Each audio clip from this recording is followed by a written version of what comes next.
Al pensar en el Imperio Persa, una de las imágenes más emblemáticas que seguramente nos viene a la cabeza sea la de la famosa batalla de las Termópilas que sucedió el 480 a.C., donde el rey Leónidas y sus 300 espartanos resistieron heroicamente al poderoso ejército de 10.000 hombres de Jerjes I. Este choque entre los ejércitos persas y los defensores griegos simbolizó el encuentro entre Oriente y Occidente y fue parte de las guerras médicas, una serie de enfrentamientos clave que definirían la política y la cultura del Mediterráneo.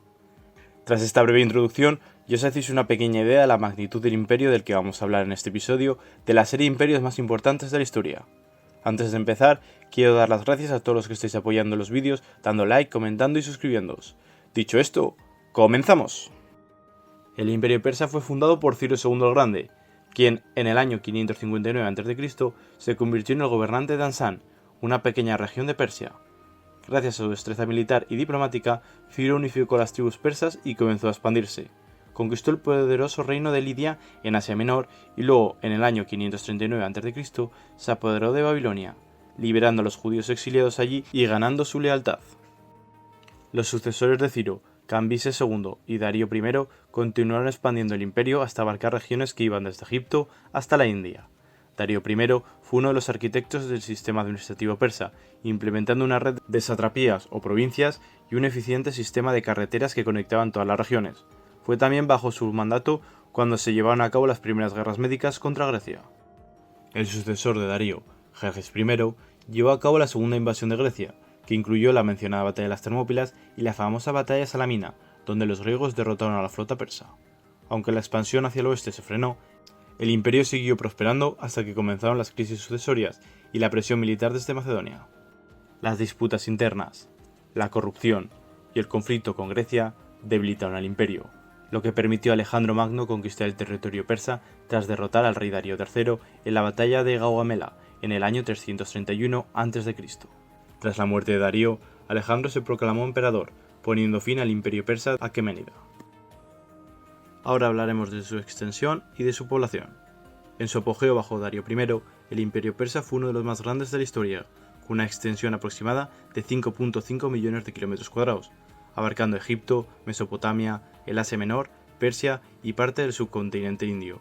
Su población alcanzó los 50 millones de habitantes, aproximadamente un 44% de la población mundial de la época. Esta proporción nunca ha sido superada por otro imperio.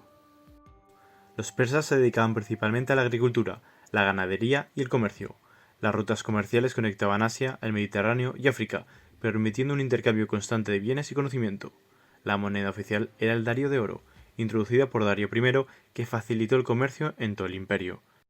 La religión oficial era el zoroastrismo, una fe monoteísta basada en las enseñanzas de Zoroastro, que provenía de la dualidad entre el bien y el mal, y veneraba al dios Ahura Mazda. Las principales ciudades como Susa, Persépolis y Ecbátana eran también centros religiosos. El ejército persa era uno de los más grandes y organizados de la antigüedad. Tenía una guardia personal de élite conocida como los Inmortales, una fuerza de 10.000 soldados que siempre se mantenía a su máximo número, reemplazando rápidamente a los caídos. Además, el ejército persa incluía soldados de distintas etnias del imperio, lo que lo hacía sumamente diverso en cuanto a técnicas y estrategias de combate. Los principales enemigos del imperio persa fueron las ciudades-estado griegas durante las guerras médicas, y posteriormente Alejandro Magno y su ejército macedónico. Estos conflictos no solo fueron importantes batallas militares, sino enfrentamientos que influenciaron la cultura, la política y la filosofía en Oriente y Occidente. Una curiosidad notable, sin tener en cuenta a los romanos, es que los persas construyeron una de las primeras redes de carreteras del mundo antiguo, facilitando tanto el comercio como el movimiento militar. La ruta real, que iba desde Susa hasta Sardes, fue la más destacada, y tenía estaciones de descanso con provisiones para mensajeros y tropas. También se desarrolló un sistema postal que usaba relevos de mensajeros a caballo, innovador en su época. Ahora hablaremos de una de las personas más importantes del imperio persa, una persona que, sin su contribución, no hubiese sido posible la fundación del imperio, o al menos no como lo conocemos actualmente. Me refiero a Ciro II, también conocido como Ciro el Grande. Ciro nació entre el año 600 y 576 a.C. en Ansán, una región que formaba parte del reino persa. La fecha exacta se desconoce.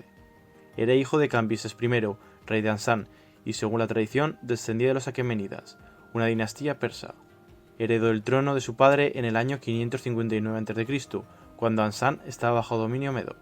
En el 550 a.C., Ciro lideró una rebelión contra Astiages, rey de Media, quien había controlado Persia durante años. Derrotó a Astiages y unió a medos y persas bajo su gobierno, estableciendo el núcleo del futuro imperio aquemenida.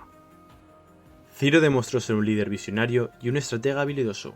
Su primera gran conquista después de Media fue Lidia, un reino en la actual Turquía gobernado por el famoso rey Creso. En el año 547 a.C., tras una campaña militar breve pero muy eficaz, Lidia fue incorporada al imperio persa. Luego dirigió su atención hacia Babilonia, una de las civilizaciones más antiguas y poderosas de la época. En el año 539 a.C., Ciro tomó la ciudad de Babilonia sin resistencia significativa, aprovechando el descontento de sus ciudadanos hacia el rey Nabonido. Este evento es famoso por el Cilindro de Ciro, considerado una de las primeras declaraciones de derechos humanos, en el que Ciro proclamó la libertad religiosa y el retorno de los pueblos exiliados a sus tierras de origen. Una de las políticas más revolucionarias de Ciro fue su respeto hacia las culturas y religiones de los pueblos que conquistaba. En lugar de imponer su cultura o religión, Ciro permitía que cada religión mantuviese sus propias costumbres, creencias y formas de gobierno, siempre que juraran lealtad a su imperio. Este enfoque de tolerancia fomentó la estabilidad de su vasto imperio y le permitió mantener el control sobre diversos territorios y etnias, desde Egipto hasta la India.